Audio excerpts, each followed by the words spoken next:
Akıllar şahirimiz Maktumulu Prag'ı Kerem İsler'in Oğul başta Kadir Allah Fenden bir Kerem İsler'in Badam qabak alma yanak bir ziva Fenem İsler'in Tanrı vermese näderi başalıp nire gideri Oturup turuşu edali Qaşları qalam İsler'in Özüne hormat getiren yarının hırmatın bitiren, qaşını çıtman oturan, gözleri güler isterin. 20 yaş öttü menden, hediretmedim dünya senden, çili fücillevi handan, bir koyuna salan isterin. Prag'a geldim cahana, bir yar bergil aklı dana, duştum ümmülmer nadana, bir kadrım biler isterin. Bu derdi. Keş deyledim, gezdim aşkın dağından, ne beladır, kimse çeker bu derdi. Aşk dağın asalar göğün boynundan gök tütüreyip çekebilmez bu derdi. Aşk eser etmese yanmaz çırağlar, aşka düştü kuşlar emrer kur dağlar, eviler hayvatlı kuvvatlı dağlar, dağışlar eriyip çekebilmez bu derdi. Kimdir ışkın yükün çeken merdana, pelek gördü korkut düştü gerdana, zemin cünnüş eyle, ollu lerdana, çöller düdler çekebilmez bu derdi. Behişt kaçıp çıkmış arşın öyüne, tamu korkup inmiş yerin teyine, kaçtı derya allı adam boyuna, 400 yıllap çekebilmez bu derdi. Mağtum oluyor, çekfen derdi düğünden, ası vurup şikayet etme bugünden, bu ölmek, ayrılmak kalıp durumdan, peder bize miras koymuş bu derdi. Ay kivi royumunu gördüm, nur saçılır yar yüzümden, bir mecnunum der erdim, novayı cengeli tadımdan. Gel sen bana devran eyle, rakip kömrün veyran eyle, benim bilen seyran eyle, nol bakar tanlak yağından. Bağ esreti çağ içinne, ol koç gibi dağ içinne, andalit sen bağ içinne, söz açıver ovağından. Sen Prag'ı bil kulu oldun, kullun yan bildin, ahırına payın aldın, nesibe qaşdan gözümden. Berdanadar Hudaynazarov, Türkmenistan'ın halk yazıcısı, halkımızın go'görýän şairlerinin biri. Ullukan şehirde canın ınanýan bir dostum var. Aman bolsun, sağ bolsun. Ullukan şehirde meni ýigrenýän bir adam var. Aman bolsun, sağ bolsun. Bu şehirde meni yakyny sahip gören deli adam var, başı dik bolsun. Bu şehirde meni keteki sahip gören yakynym var, başı dik bolsun. Bu şehirde meni söýüp gören var, sağ salamat bolsun, minnetdardyryn. Meni görse ýüzüm soğup gören var, sağ salamat bolsun, minnetdardyryn. Başka bir tanışım var yağışı yamanının hiç kimi hiç burada diyeni oğamol. Sebebi hiç kimi yürenen oğam, yani hiç kimi köyeni oğamol. Takdir meni şu adamdan korasın. Beyikler bana o diyen yat del. Köpü gören bu köyünücü dünyada yürünmek diyenin tele bir zat del. Türkmenistan'ın halk yazıcısı, halkımızın gow şahirlerinin bir Gurbannazar Eriýewiň bir goşgutyny sag boldurmuş diýen goşgutyny okap bersem, sag boldurmuş. Sag bol berenim üçin. Şükür, saçygymda kemen ok çörek. Ýöne adam çörek bilen adam däl, ama başga da kän dağıtlar gerek. Sağ oldurmuş, sağ ol berenim üçün. yağışların üçün, qarların üçün, yönü yağış qarıcı dahi uğrup, adamın hasrattan ölmeli mümkün. Sağ oldurmuş, sağ ol berenin üçün, İyil denine yar yerine yar verdin, yönü yarın saçın yastığı edinip, yatmak kılığına sığanak merdin. Dahana söz verdin, vaspın diyere, dost verdin şol dosta münasip sahip, dost kıyın günün verip düşmanan verdin, şahat günümde ağlap bilecek acayip. Sağlık verdin, duygu verdin köngülüme, dözdün beni kışın anlak yerine, şu dağdan aşağından çık deyip in sonunu kalam verdin elime. Bu bağların gönü, evri hatarı, güllerin, günlerin, mümkülerin adamların sarı ayrılıkları, elvan doğuşuğu, bari menimki. Gece günler kalamı oynattım, havar sonra güllen, yağıştan, kuştan, aşağından çıkar yal değerken, kendi adalanı keniyim men durmuştum. Yani neçin? Menine kiynen mariyali, berellem aliyan yuvoştan, ya da onun bolmalısı şeylemey, eyyem ayrı düştüm, neçe den doğuştan. Atın eğerinden men tam oynayın, yol varsa bevteyin oğdun halkatın, kötüat verdim deyip kıynama meni, berellem için Tanrı yarkasın. Fırsat ver, kovlukma, kıssama meni. Elim oşarına bir kaş kakarın, önümde ak kağılı elimde kalam, menem bir gün bergilemden çıkarın.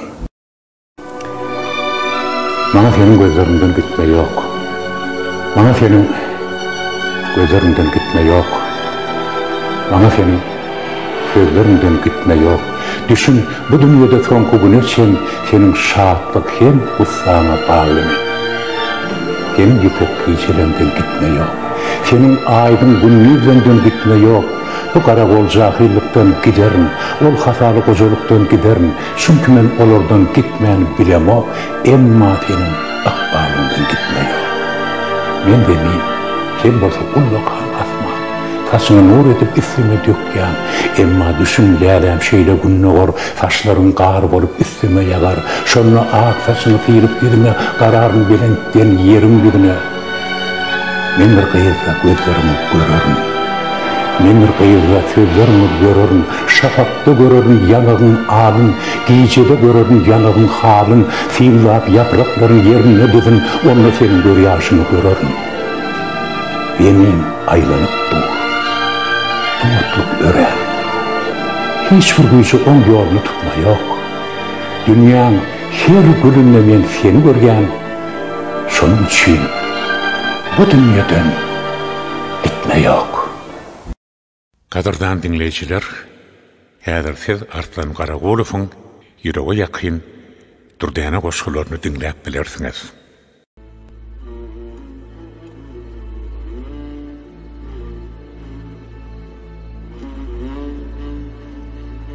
Havasını uçmaktan alan dana, Hakkın bennesinden salamlar olsun. Kudret bilen aylanıp duran güne, Hakkın bennesinden salamlar olsun. Dört pasıllı yurdum bağı bossana. Aytmana sözler yetmez vaspına, akşamlarına ver örtülen asmana Hakkın bennesinden salamlar olsun.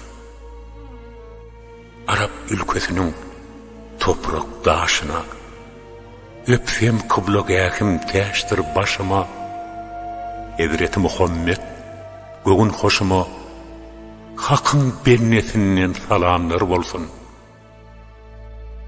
Mekke Medine'ni görsem can Allah, göğnümde arzugum dilimde doğa, usma hıyıslı kıbla gâkim Beytullah Hakkın bennesinden salamlar olsun. Arslan yer, senden medet yaradan, haçtı yarat kılsam kalmazdı arman. ähli barlıklara baş egip diýen hakyň dennetinden alanlar bolsun. Hakyň dennetinden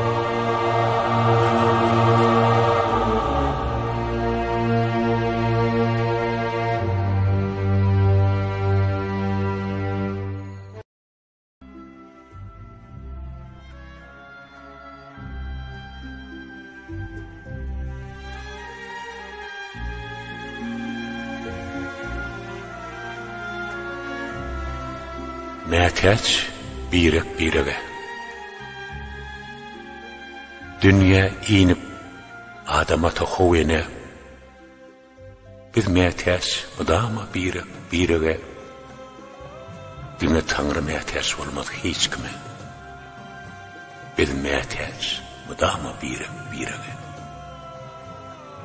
Gaýşaryp asmana tutup ýüzüňi beýikdiräp petertmegin özüňi, teret töwereňi aýlap özüňi, bir mätäç, mudama birege.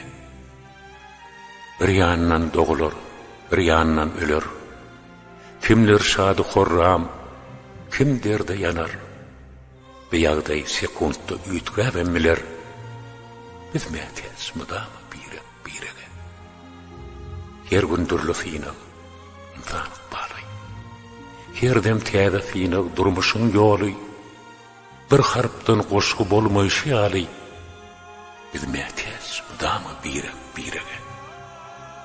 Mätäçlik diýip düşünmegin sen pula. Ýyklany görseň, uzat ele. Ertir senem düşmezmisin şoğuna. Biz mätäç, mudama birege. Arslan yer, biz bir çäresiz benne, azal ýakynlaşar saňa her demde. Yalançynyň iň soňkuja ýoluny şoma halam, mätäç birege. Arslan garabu.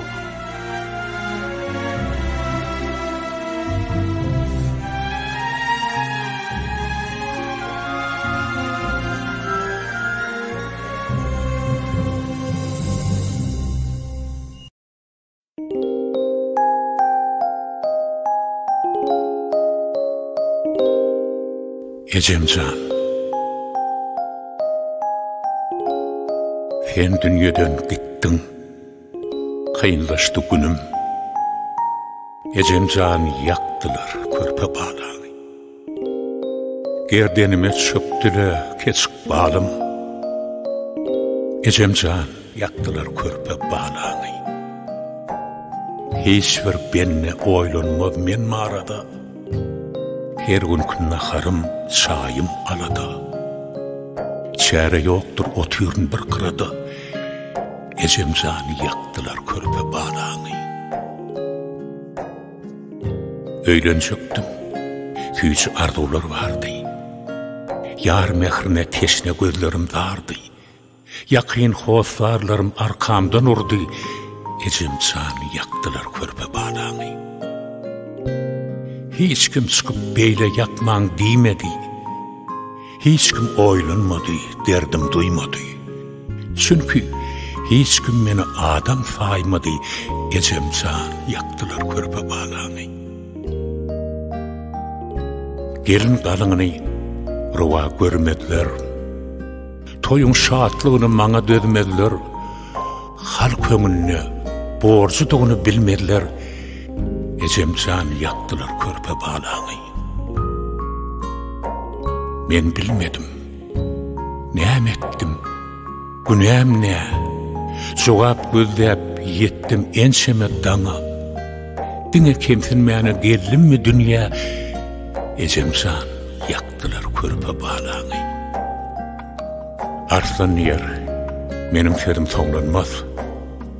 Hayatda diýerler, arzym dinlemez. Bagtda durmuş geljegine men demez. Ecemjan yaktılar körpe bağlagy.